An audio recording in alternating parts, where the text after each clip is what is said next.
तेतुले पाडे पार्था, घरी जया प्रेम आस्था, आणि स्त्री वाचूनी सर्वथा जाणे नाजो.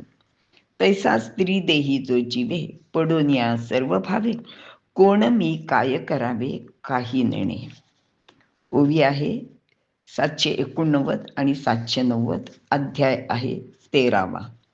याचा अर्थ असा आहे की ज्या पुरुषाचे घरावर अगदी नित्य लक्ष असते आणि स्त्री वाचून त्याला अन्य विषयच सुचत नाही, असा जो स्त्री लंपट होऊन तिच्या भोवती सर्व जीव भावाने असतो, तो स्वतःला मी कोण आहे, मला काय करायचे आहे, याचाही त्याला विसर पडतो आणि तो याबाबत काही जाणे नासेच होतो.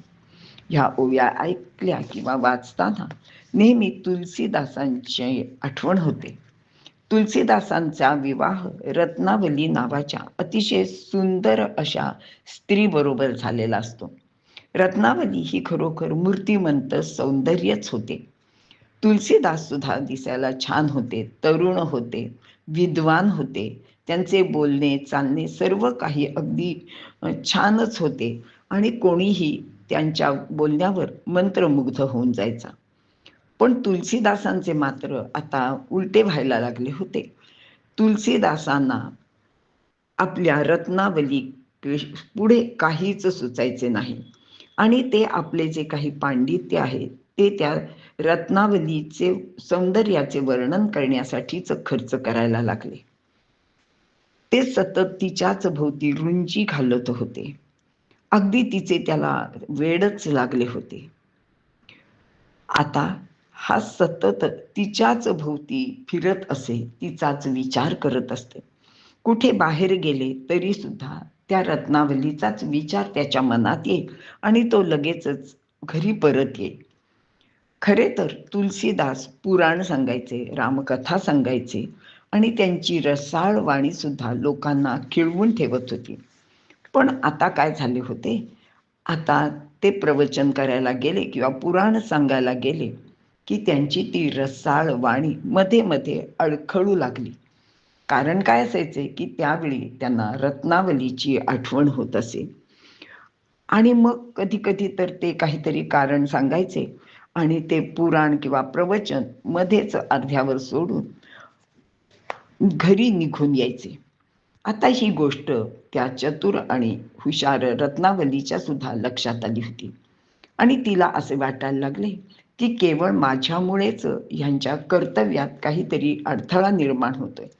आणि मग एक दिवस तिने आपल्या पतीला समजावून सांगण्याचा प्रयत्न केला. ती म्हणाली की नाथ, अहो तुम्ही सतत माझ्याच भोवती असता, तुमचे हल्ली हल्ली कशाचकडे लक्ष नसते, तुम्ही पुराण सुद्धा अर्धवट सोडून येता, हे बरोबर नाही. पत्नीचे लाड करायला पाहिजेत, पत्नीवर प्रेम करायला पाहिजे, पण त्यासाठी आपले कर्तव्य मात्र कधीच विसरता कामा नये. पण या सगळ्या बोलण्याकडे तुलसीदास अगदी सोयीस्करपणे दुर्लक्ष करत होता. एकदा काय झाले की रत्नावलीच्या वडिलांकडून पत्र आले आणि त्यांनी लिहिले होते की रत्नावलीला काही दिवस माहेरी पाठवा. पण तुलसीदासांनी त्या पत्रांकडे लक्षच दिले नाही आणि त्यांनी त्या रत्नावलीला माहेरी पाठवले नाही. असे दोनदा तीनदा झाले. मग काय झाले, श्रावण महिना आला होता. रत्नावलीचा भाऊ तिला न्यायला आला होता. पण रत्नावलीला तिचा भाऊ आलेला पाहून सुद्धा तुलसीदासांनी नुसतं त्याला विचारलं, काय कसे काय, आज इकडे कसं काय येणं केलं. तर तो म्हणाला की आईसारखी हिची आठवण काढते, तिला तुम्ही अजिबातच माहेरी पाठवलं नाहीये, तर 4 दिवसासाठी मी तिला घेऊन जायला आलोय. थोड्याच दिवसात श्रावण पण येईल आणि श्रावण महिन्यातले सणवार करून मग मी रत्नावलीला इकडे परत पाठवेन. तुलसीदासांनी त्या भावाला काहीतरी थातूर मातूर कारण सांगितले आणि ते म्हणले की नाही नाही, मीच तिला पोस्त करीन, आत्ता काही मी तिला तुमच्या बरोबर पाठवू शकत नाही. झाले. आता रत्नावलीला आत्ता सुद्धा माहेरी जाता आले नाही.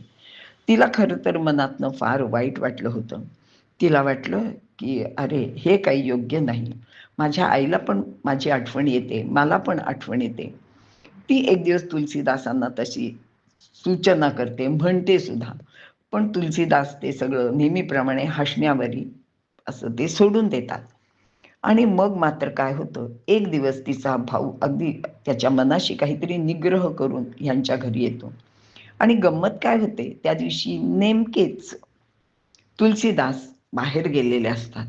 आता ही संधी साधत तिचा भाऊ म्हणाला, की "रत्नावली, तू पटकन तयारी कर, तुझे कपडे घे आणि माझ्याबरोबर निघ." तर ती म्हटली, की "अरे, पतिदेव घरात नाहीयेत, त्यांना विचारल्याखेरीज मी कशी येऊ?" तर भाऊ म्हणाला, "अगं, ते तुला काही असं सोडणार नाही आणि तू चल माझ्याबरोबर, नंतर काय होईल ते मी बघीन. मी त्यांची समजूत घालीन, ते काही तुला म्हणणार नाहीत. तू चल आत्ता माझ्याबरोबर." आता रत्नावलीला सुद्धा असं वाटलं, की खरंच आपल्या पतिदेवांपासून काही दिवस आपण दूर राहिलं पाहिजे आणि त्यांना सुद्धा थोडेसे आपल्या जे सारखे गुंतलेले आहेत, त्याच्यातून बाहेर काढायला ही चांगली संधी आहे.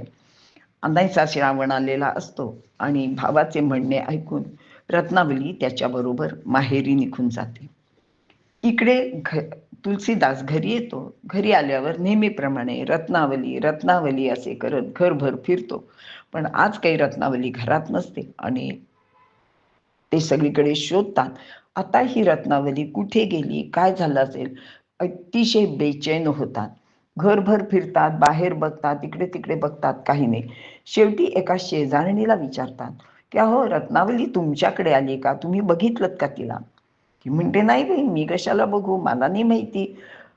मग परत ते थोडं अजून 2-4 घरात अशी चौकशी करतात. तेव्हा तिथली एक बाई म्हणते, की "अहो थांबा" म्हणे. "मगाशी ना तिचा बहुतेक भाऊ आला होता आणि त्याच्याबरोबर ती गेली आहे. म्हणजे ती माहेरी गेली असेल असं तुम्ही समजा. तुम्हाला माहिती नाही का?" तर ते म्हणाले, की "नाही, मी बाहेर गेलो होतो आणि रत्नावली तर असं कधीच करत नाही." पण ती बाई म्हणाली, की "ती नक्कीच माहेरी गेली." मग झाले. आता कसाबसा एक दिवस त्यांनी काढला. आणि मग तो म्हणाला, की "नाही, नाही, आता मला जास्त राहवत नाहीये. मी रत्नावल्लीला भेटूनच येतो." पहा, श्रावणाचा महिना होता. पाऊस पडत होता. कधी-कधी अधून-मधून पडायचा, कधी-कधी सतत पडायचा. आणि संध्याकाळपर्यंत कसाबसा हा दम काढतो आणि संध्याकाळी म्हणतो, "नाही, नाही, आता मी अगदी कुठल्याही परिस्थितीत काही झालं तरी रत्नावलीच्या घरी आत्ताच जाणार." खरं तर रात्रीची वेळ होती. त्यांनी जायला नको होतं. त्यावेळी काही लाईट वगैरे नसायचे ना. अंधार पडलेला होता. पाऊस पडत होता. तरी पण ह्याला काही असं सुचेच ना. शेवटी तो आला. आला तर नदी अगदी दुथडी भरून वाहत होती. खरं तर नदीला पूर आला होता. त्याच्यामुळे कोणताही नावाडी असं रात्रीच्या वेळी त्याला घेऊन जायला अजिबात तयार नव्हता. तो म्हणला, "ठीक आहे, तू येऊ नकोस, पण मी जाईन" म्हणे. तो म्हणला, "मी पोहत जाईन." म्हणून तो नदीत उडी मारतो. एवढ्यात काय होतं, ते एक प्रेत तिथे वाहत वाहत येतं आणि त्याला वाटतं, की बघा, मला रत्नावलीला भेटवण्यासाठीच ही भगवंतानीच काहीतरी योजना केली आहे. हा बहुतेक लाकडाचा ओंडका आहे आणि त्याच्यावर बसून आपण जाऊ शकतो. आणि म्हणून तो त्या प्रेतावर बसतो आणि त्याच्या आधाराने एका हाताने पोहत पोहत कसाबसा पहिलं तीर गाठतो. खरं तर ते प्रेत होतं, पण ह्याच्या काही त्या लक्षात सुद्धा आलं नाही. तिथून तो तशाच भिजलेल्या अवस्थेत रत्नावलीच्या घरी येतो. रत्नावलीचं आता मुख्य दार जे आहे ते रात्रीची वेळ असल्यामुळे बंद असते. आता त्याला असं वाटतं, की आपण इकडनं नको जायला. तो संपूर्ण घराला अशी एक प्रदक्षिणा घालतो आणि त्याच्या लक्षात येतो, की वरच्या मजल्यावर थोडासा उजेड आहे आणि इथेच कुठेतरी आपल्या रत्नावलीची खोलीसुद्धा आहे. मग काय, तो इकडे-तिकडे बघतो. वर जाणार कसं? तेवढ्यात त्याला त्या वरच्या मजल्यावरून खाली एक असा दोर सोडलेला दिसतो. आणि त्याला वाटतं, की बघा, रत्नावल्लीला सुद्धा खात्री होती, की मी येईन आणि मी वर चढून जाण्यासाठीच तिने या दोराची व्यवस्था केलेली आहे. खरंच रत्नावली, तू किती हुशार आहेस गं. माझी किती तुला काळजी आहे. असा मनात विचार करत त्यांनी त्या सापाला धरून तुलसीदास वरच्या मजल्यावर गेला आणि त्या दारातून आत गेला. तुलसीदासाला पाहून रत्नावली तर एकदम दचकलीच आणि ती म्हटली, "कोण? तुम्ही आलात इतक्या पावसात आणि आलात कसे असे तुम्ही?" तर तो म्हणाला, की "काही नाही, मी पोहत आलो" म्हणे. आणि नदीत एक लाकडाचा ओंडका सुद्धा मला मिळाला. त्याच्यावर बसून मी इकडे पोहत पोहत आलो. आणि खरंच तू किती हुशार आहेस ग, तू माझ्यासाठी हा खाली दोर सुद्धा सोडला होतास. आणि ती म्हणते, दोर मी नव्हता सोडला. म्हणून ती बाहेर जाऊन बघते तर एक भला मोठा साप तिथून खाली उतरून जाताना तिला दिसला. ती म्हणली, अहो काय हे तुमचं, तुम्हाला काही कशाची भीती वाटत नाही का? तुम्ही इथे आलातच कशाला आत्ता इतक्या भलत्या वेळेला? पावसाचं थैमान चालू आहे, शिवाय तुम्ही इतकी रात्रीची वेळ आहे, तुम्हाला काहीच कसं कळत नाही? आता ह्या रत्नावलीच्या सौंदर्याने वेडा झालेला हा तुलसीदास, त्याला धर्माची, नीतीची, कशाची सुद्धा चाड राहिली नव्हती. अगदी आपण ज्याला म्हणतो की लाज लज्जा सोडून तो त्या रत्नावलीला भेटण्यासाठी तिथंच गेला होता. आपल्याकडे एक म्हण आहे की कामातुरांना न भयम न लज्जा. तसाच हा तुलसीदासाचं झालं. आणि त्याला काही कळेना. अर्थात तुलसीदासाला बघून रत्नावलीला थोडंसं आश्चर्य वाटलं, थोडा आनंदही झाला, पण दुसऱ्याच क्षणी तिला भयंकर राग आला. ती म्हणली, ह्या माणसाला काही सुद्धा थोडासा सुद्धा संयम नावाची काही गोष्ट आहे की नाही? तर तिला भयंकर राग येतो आणि ती त्याला म्हणते की काय हे, तुम्ही असे आला आहात, उद्या सगळ्यांना हे कळलं तर मला मेल्याहून मेल्यासारखं होईल. काय करायचं, तुम्हाला हे कधी कळणार आहे? ही कसली अभिलाषा आहे? हा तर अगदी पशुसारखाच तुमचं वागणं आहे की तुम्हाला फक्त त्या गोष्टी वाचून सुचतच नाही. तर तुलसीदास म्हणले की अगं काय हे रत्ना, मी खरोखर तुझ्या प्रेमासाठी इतक्या रात्री काय काय करून आलो, फक्त तुझ्या प्रेमासाठी. ती रत्नावली चिडलेली असते. ती म्हणते, अजिबातच नाही, तुम्ही माझ्या प्रेमासाठी वगैरे आलेला नाहीत, तुम्ही माझ्या शरीरासाठी आला आहात. तुमची सगळी वासना अनावर झाल्यामुळे तुम्ही आला आहात. तुम्हाला आधी संयम पाळता, आता संयम पाळता आला नाही, म्हणून तुम्ही आला आहात. अहो तुम्ही हे काय केलेत? घराण्याचा अभिमान, तुमची स्वतःची इज्जत इब्रत काही सुद्धा केलं नाही. तुम्ही या वासनेपायी सगळं सगळं थोडीला मिळावं. आता याला काही कळेना, काय करू? मी तर खरं रत्नावलीसाठी आलो होतो. ते काहीतरी बोलायला गेले तर ती म्हणली की मला तुमचं काहीच ऐकायचं नाही. तुम्ही असेच्या असे आला आहात हे मला अजिबात आवडलेलं नाहीये. आता त्या रत्नावलीकडे बघून ह्या तुलसीदासांना काय करू आणि काय नको असे झाले. त्यांना दुसऱ्या क्षणीच खरं तर पश्चाताप सुद्धा झाला. ते म्हणाले की माझं बहुतेक चुकलं असं म्हणून आता काय करणार, पण ते तिथून निघून गेले. अशी ही या तुलसीदासांची गोष्ट आहे.